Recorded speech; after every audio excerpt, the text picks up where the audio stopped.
Hello everyone, आज की class में आपका स्वागत है। आज हम मार्केटिंग रिसर्च के मेथड्स के बारे में बात करेंगे।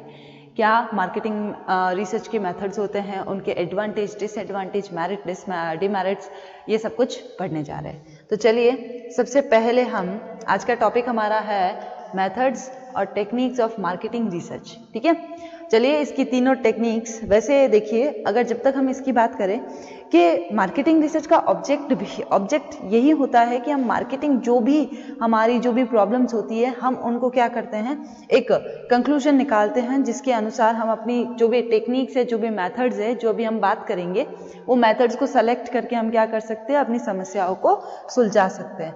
तो चलिए, अगर हमको अपनी आवश्यक जो भी सूचनाएं एकत्रित करना, विश्लेषण करना, निर्वचन करना, एनालाइज करना, इन प्रोसेस को हम किन के जरिए, किन मेथड और किन टेक्निक्स के जरिए कंडक्ट करवाते हैं, उनकी बात कर लेते हैं। चलिए सबसे पहले देखो, हमारी ये 3 मेथड है।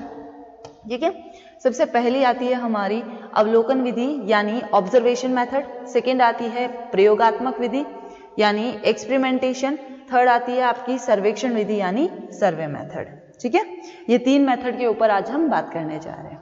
तो चलिए सबसे पहले हम बात करते हैं हमारी अवलोकन यानी ऑब्जर्वेशन मेथड। क्या कहती है, देखना ऑब्जर्वेशन मेथड विपणन अनुसंधान की यह सबसे सरल और साधारण विधि है। अवलोकन पद्धति सूचनाओं को एकत्रित करने की विधि है जिसमें प्राथमिक रूप से अध्ययन के अंतर्गत एक या अधिक घटनाओं का भौतिक रूप से अवलोकन किया जाता है। यानी this method is a research technique in which present behaviour और the result of past behaviour of consumer is observe and recorded.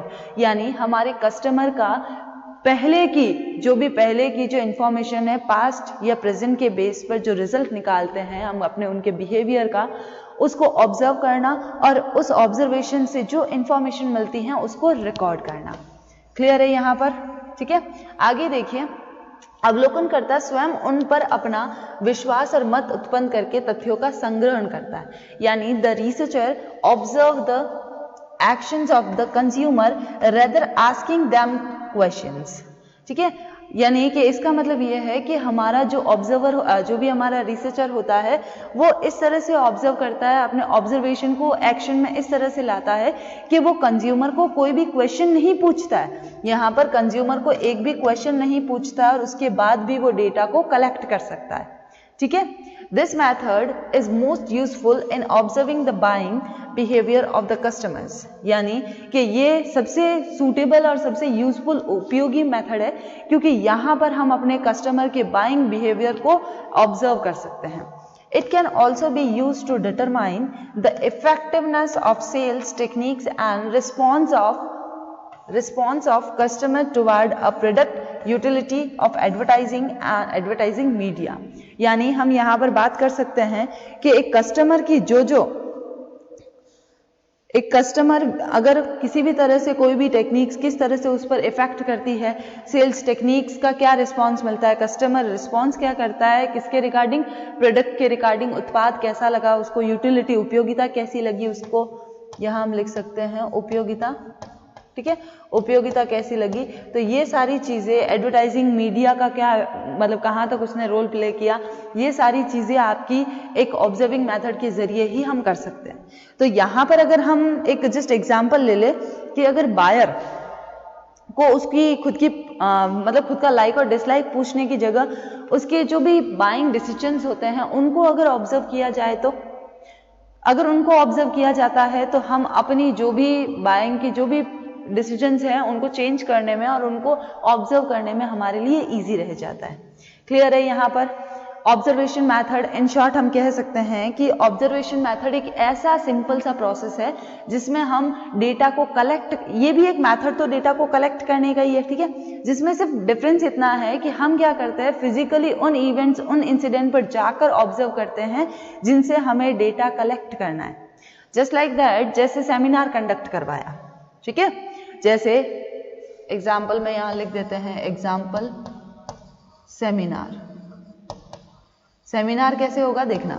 Just example, जैसे सेमिनार में कोई अगर सारे बाइंग पावर या जो भी जितने भी कस्टमर्स है, या फिर सेमिनार का क्या इफेक्ट रहता है उससे क्या इंफॉर्मेशन मिलती है, डेटा कैसे कलेक्ट करना है। तो जब तक हम सेमिनार में प्रेजेंट नहीं रहेंगे, फिजिकली अगर वहाँ अवेलेबल नहीं है, हमने अपनी आंखों से देखा नहीं है या फिर सुना नहीं है, तो हम उन चीज़ों को ऑब्जर्व नहीं कर सकते। क्लियर है यहाँ पर? चले ऑब्जर्वेशन मेथड की मेरिट्स देख लेते हैं कि क्या क्या मेरिट्स है, क्या क्या गुण है ऑब्जर्वेशन मेथड के। ठीक है, सबसे पहला मेथड है मेरिट्स है आपका, the information collected under this method is more reliable and true. इस विधि के अंतर्गत एकत्रित सूचनाएं जो है वो अधिक सत्य और विश्वसनीय होती है। This is a technique, second है this is a technique free from prejudice, यानी ये हमारे पूर्वाग्रह, प्रेडिजियस को कहते हैं पूर्वाग्रह से मुक्त होती है। ठीक है, under this method sufficient information can be collected as per the need, यानी जितनी जरूरत होती है उतनी हम इंफॉर्मेशन को कलेक्ट कर सकते हैं इस मेथड के अंदर। क्लियर है? फिर ये थी हमारी, फिर आता है हमारा the information is more objective, यानी कि यहाँ पर सूचनाएं ज्यादा उद्देश्यपरक होती है। क्या होती है? ज्यादा उद्देश्यपरक। क्लियर है यहाँ पर? अब बात करते हैं आगे। लास्ट है आपका when the other techniques fail this technique can be used to remove the limitation of that method, यानी कि जब सारी पद्धतियां, सारी टेक्निक्स फेल हो जाती है तो ये मेथड हमें अपना डेटा कलेक्ट करने में बहुत हेल्प करता है। ठीक है, यहाँ पर क्लियर है? जो पांचों जो मेरिट्स दे रखी है वो समझ आई आपको? देखिए एक बार फिर से, सबसे पहली मेरिट्स है आपकी कि ये रियलाइबल और ट्रू है। सेकेंड है प्रेडिजियस से फ्री होती है। फिर हमको जितनी इंफॉर्मेशन चाहिए उतनी हमको ये इंफॉर्मेशन दे सकती है। देन है information is more objective and when the other techniques is fail this technique can be use to remove the limitation of that method. Clear है यहाँ पर मेरिट्स? देखिए अगर हम किसी चीज की मेरिट पर बात कर रहे हैं तो हर सिक्के के दो पहलू होते हैं। मेरिट्स अगर हम बात करते हैं तो डीमेरिट्स तो साथ चलनी ही है। तो चलिए डीमेरिट्स की भी बात कर लेते हैं हम यहाँ पर। सबसे पहली डीमेरिट जो है वो है आपकी this technique is so expensive. Expensive कैसे हुई? अगर हम हर इंसिडेंट, हर इवेंट पर इंफॉर्मेशन कलेक्ट करने के लिए अगर हम फिजिकली किसी रिसर्चर को भेजेंगे, वहां पर बहुत ज्यादा एक्सपेंस बढ़ जाएगा उस डेटा को कलेक्ट करने में। क्लियर है यहाँ पर? फिर सेकंड आता है this method has a limited use, यानी कि इस मेथड का हम लिमिटेड यूज कर सकते हैं। जैसे कि एक लिमिटेड एरिया होता है जहां पर वो बंदा जा सकता है, यानी वहां पर वो रिसर्चर जाकर अपनी फिजिकल प्रेजेंस देकर उससे डेटा कलेक्ट कर सकता है। अदरवाइज वर्ल्ड वाइड में जाकर हर इवेंट को, हर इंफॉर्मेशन को कलेक्ट नहीं कर पाता। तो ये दो डिसएडवांटेज है, इसके डीमेरिट्स है। पहला था आपका एक्सपेंसिव, सेकेंड था आपका लिमिटेड यूजेस है। थर्ड आता है this method can be used only as a supplementary techniques. ये हमारी पूरक तकनीक के रूप में ही हम यूज कर सकते हैं, क्योंकि इसको हम मेन बेसिस नहीं बना सकते, जिस बिकॉज इस मेथड में हमको इंफॉर्मेशन भी जितनी हमको चाहिए उतनी ही मिलती है, लिमिटेड एरिया में मिलती है। क्लियर है? फिर आती है fourth, in case of prejudice of the researcher it's fail to provide true result, यानी कि यहां पर हम कह सकते हैं कि अगर हमारा जो रिसर्चर है उसने अगर किसी भी तरह की स्थिति को सही से एनालाइज नहीं किया है और अगर उसने कोई गलती कर दी हमारे रिजल्ट बनाने में, तो ये भी इसका एक है, क्योंकि हम पूरा का पूरा डिपेंडेंट किस पर होते हैं कि जो रिसर्चर इंफॉर्मेशन लाएगा वो इंफॉर्मेशन एक्यूरेट ही होगी। ठीक है? तो अगर रिसर्चर ने उस प्रोड्यूसर्स को फेल कर दिया और हमारे रिजल्ट को हमको नहीं दिया है, तो वो भी एक इसमें डिमेरिट है। And then last is it is a time consuming technique. हर इवेंट को, हर इंसिडेंट को अगर रिसर्चर अपनी फिजिकल प्रेजेंस में अगर इंफॉर्मेशन उसकी कलेक्ट करता है तो बहुत लंबा टाइम लग जाता है किसी एक इवेंट या एक इंसिडेंट को कवर करने में। क्लियर है यहाँ पर? तो फर्स्ट मेथड आपको समझ आया, ऑब्जर्वेशन मेथड। ये देखिए, इसके मेरिट्स देख लिया, डीमेरिट्स देख लिया। अब बात करते हैं हमारी जो सेकेंड मेथड है एक्सपेरिमेंटेशन, प्रयोगात्मक, उसकी बात करते हैं। चलिए सेकेंड मेथड की बात करते हैं। सबसे पहला एक्सपेरिमेंटेशन मेथड। ठीक है? Experimentation as the method of gathering primary data relevant to a marketing problem, has been gaining acceptance in the marketing field. यानी विपणन अनुसंधान की इस विधि के अंतर्गत हम विभिन्न छोटे छोटे प्रयोगों से सूचनाएं प्राप्त कर सकते हैं। ठीक है, अलग अलग जगह से हम छोटी छोटी जो डेटा है उनको कलेक्ट कर सकते हैं। This technique involve experimenting new product ideas, advertising copies, sales promotion and other related aspect. यानी यहाँ पर जो भी ये एडवर्टाइजिंग का होता है, इसमें टेक्निक्स में हम अपने एक्सपेरिमेंट कर सकते हैं नए प्रोडक्ट के आइडियाज को, एडवर्टाइजिंग कॉपी कर सकते हैं, सेल्स प्रमोशन कर सकते हैं और अदर कुछ पहलू है उन पर भी इस मेथड के अंदर हम एक्सपेरिमेंट कर सकते हैं। Experiment involve selecting match group of the subject, giving them different treatment, controlling unrelated factors and checking for difference in group response. यानी हम यहाँ पर कह सकते हैं कि इसमें एक या एक से अधिक स्वतंत्र परिवर्तनशील घटकों का दूसरे किसी एक या एक से अधिक संबंधित घटकों का प्रभाव होता है। क्लियर है? Thus experimental research try to explain causes and effect of relationship. Major strength of this method is the proximity to real life situation. The result of developed in the experiment resemble the actual happening in the marketplace. यानी सबसे अच्छी जो बात है वो है कि प्राथमिक सूचनाओं को कलेक्ट करने के बाद हम अपनी कंट्रोल का जो स्थिति है उसको हम क्या कर सकते हैं, वास्तविक स्थिति को पहचान सकते हैं इससे कि एक्चुअल में मार्केट में क्या चल रहा है और क्या नहीं चल रहा है। क्लियर है यहाँ पर ये मेथड? ठीक है, अब देखिए इसके मेरिट्स देख लेते हैं, मेरिट्स एंड डीमेरिट्स। सबसे पहले हम बात करते हैं हमारे मेरिट्स की। ये देखिए ये हमारे मेरिट्स है। ठीक है, मेरिट्स की बात करते हैं। Analogy can be established between the result drawn and the actual market situation. यानी हम कह सकते हैं कि प्राप्त परिणाम और वास्तविक बाजार स्थिति में जो एक्चुअल जो चीजें होती है वो सामने आ जाती है इस मेथड के जरिए।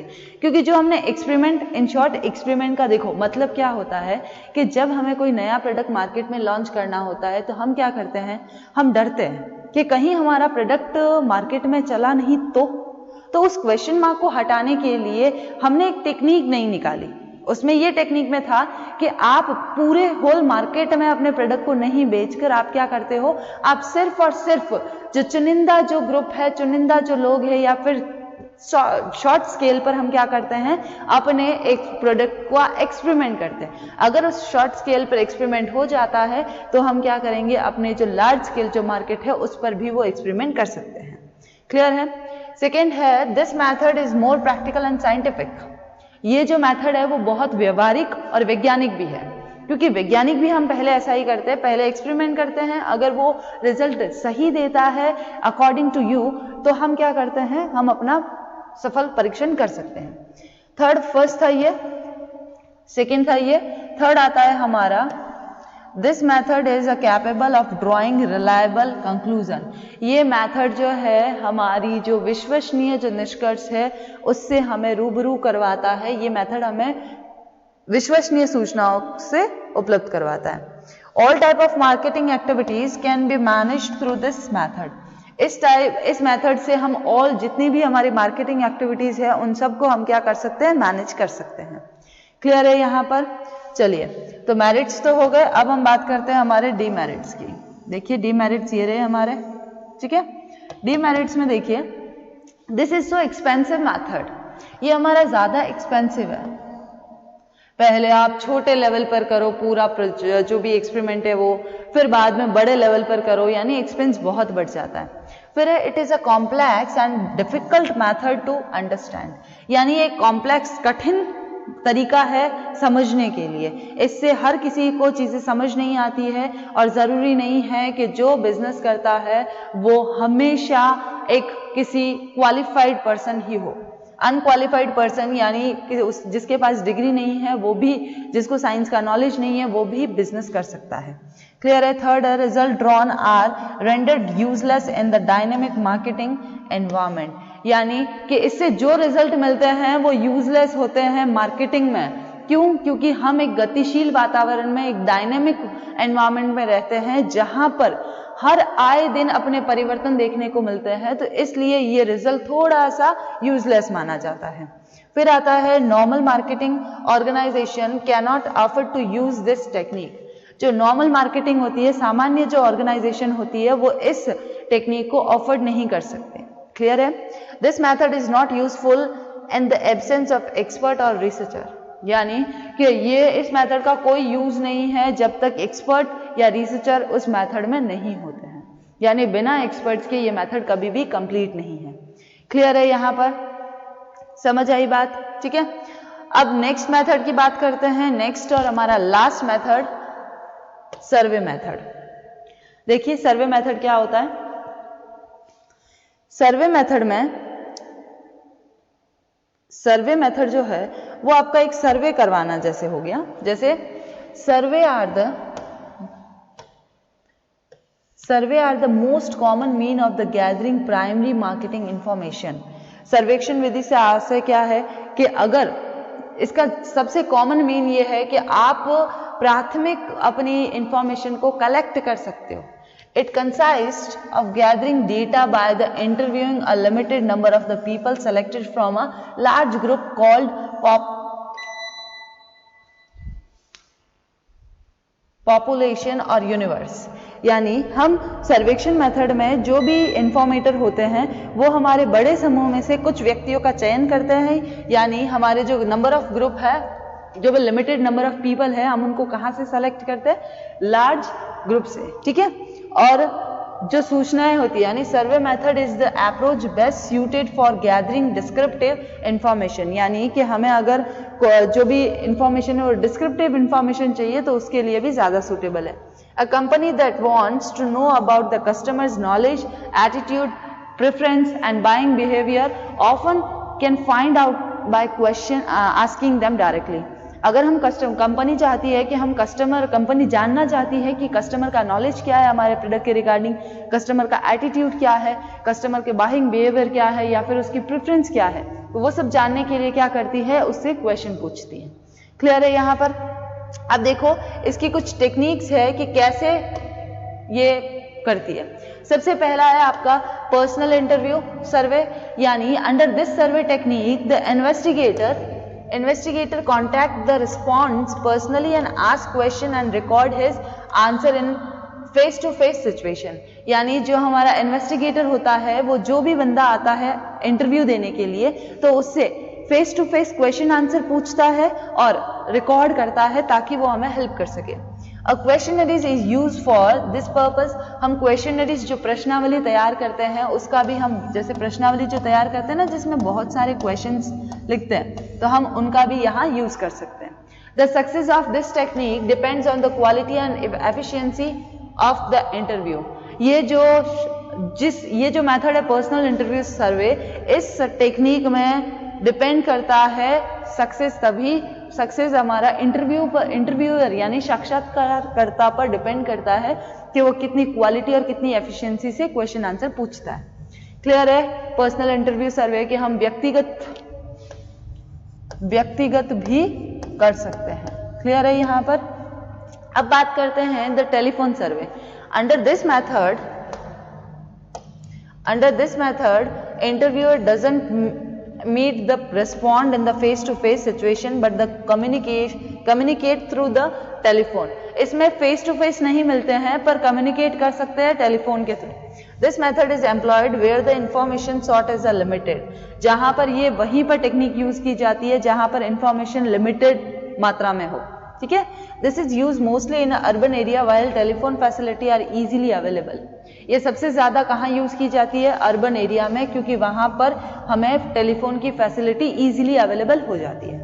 क्लियर है? क्या हम इन दोनों से सर्वे कर सकते हैं? एक एक को फोन करके पूछ सकते हैं कि आपको क्या पसंद है क्या नहीं, आपका एटीट्यूड, आपका प्रेफरेंस, आपकी बाइंग पावर, सब कुछ जान सकते हैं। क्लियर है? अब बचता है हमारा the mail survey. Under this method contact is made through postal service. हम क्या करते हैं? पोस्टल सर्विस के जरिए करते हैं कांटेक्ट और अपना रिव्यू, अपना जो भी क्वेश्चंस होता है, जो भी सर्वे होता है उसको कंप्लीट कर सकते हैं। क्लियर है यहाँ पर? चले अब सर्वे मेथड के मेरिट्स और डीमेरिट्स पर चलिए। सबसे पहले बात करते हैं हम इसके मेरिट्स की, ठीक है। मेरिट्स क्या कहते हैं? This method enable to collect information in a large area. ये जो इंफॉर्मेशन है, ये जो हमारी मेथड है, इसके जरिए हम लार्ज स्केल में भी अपनी सूचनाओं को कलेक्ट कर सकते हैं। सेकेंड आता है आपका the information is more reliable and primary.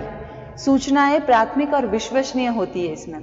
Third आता है आपका the investigator can easily clarify the needs of the research, ठीक है। इजीली क्लैरिफाई कर सकते हैं कि हम पूछना क्या चाहते हैं और आप जवाब क्या देना चाहते हो, हमें जरूरत किसकी है। फिर आता है आपका this is an effective method for industrial research, यानी कि औद्योगिक सर्वेक्षण है तो ज्यादा इफेक्टिव है। And then last is a collection of information can be ensured by personal contact. व्यक्तिगत संपर्क और पुनःस्मरण से सूचनाओं की प्राप्ति सुनिश्चित की जा सकती है इसमें। क्लियर है यहाँ पर? अब बात करते हैं हम अपने डीमेरिट्स की। डीमेरिट्स देखिए, सबसे पहला expensive, it is so expensive method, then possibility of bias can not be ruled out, यानी उत्तरदाताओं के पक्षपात की संभावनाएं रहती है। जरूरी नहीं है कि जिसका भी हमने इंटरव्यू लिया है, जिससे भी सर्वे किया है, वो बिना पक्षपात के जो एक्चुअल रिजल्ट है वो दे, जरूरी नहीं है, वो पार्शियल भी हो सकता है, पार्शियलिटी भी कर सकता है। फिर थर्ड आता है it take long duration and thus usefulness of a research is a lost. अधिक समय खर्च होता है जिससे शोध की उपादेयता कम हो जाती है। देन उसके बाद आता है आपका this is appropriate for a small sample only. ये सिर्फ हमेशा जो छोटे सैंपल होते हैं उनके लिए ज्यादा सूटेबल होता है, क्योंकि लार्ज स्केल पर अगर हम सैंपल को बांटने जाएंगे तो वहां पर सर्वे में बहुत डिफिकल्टी हो जाएगी। फिर लास्ट आता है the response rate is a real limitation. प्रश्नावली के प्रत्युत्तर की प्रमुख सीमाएं हैं, यानी लिमिटेड एरिया में ही वो रिस्पॉन्ड करते हैं। क्लियर है यहाँ पर? तो ये था हमारा आज का टॉपिक, यानी आज का टॉपिक हम जहां पर हमने बात की है टेक्निक्स और मेथड्स की। तो 3 तरह की टेक्निक्स पढ़ी हमने, अवलोकन, प्रयोगात्मक, सर्वेक्षण, यानी ऑब्जर्वेशन, एक्सपेरिमेंटेशन और सर्वे, ठीक है। ये थी हमारी अवलोकन, इसके मेरिट्स, डीमेरिट्स। उसके बाद हमने देखा था, उसके बाद हमने देखा है, देखिए ये मेरिट्स और डीमेरिट्स है।